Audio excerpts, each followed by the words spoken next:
સાહેબ ઘેર આવવાના કેટલા લેવા? 500 રૂપિયા. એટલે અડધો ઝડપી ઘેર.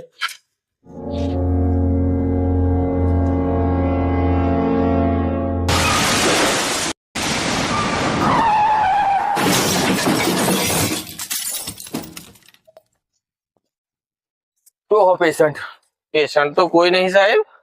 આ તો પેલો રિક્ષા વાળો 800 રૂપિયા કહેતો હતો ને, આ તો તમે 500 માં તૈયાર થયા. તો હાચું નો વખત. આવો આવો આવો, એક જ મિનિટ નો પૈસા ગાયબ. સોરી, ડબલ કરવા છે. એ જાડા અમાર ડબલ કરવાના અમાય. તારી તો વાર જોતો ચોમડા. ભાઈ અમાર પૈસા ડબલ કરવાના. લ્યો જબરજસ્ત પૈસા ડબલ કરી આલો. મૂકી દેવો પૈસા. જો ને કરી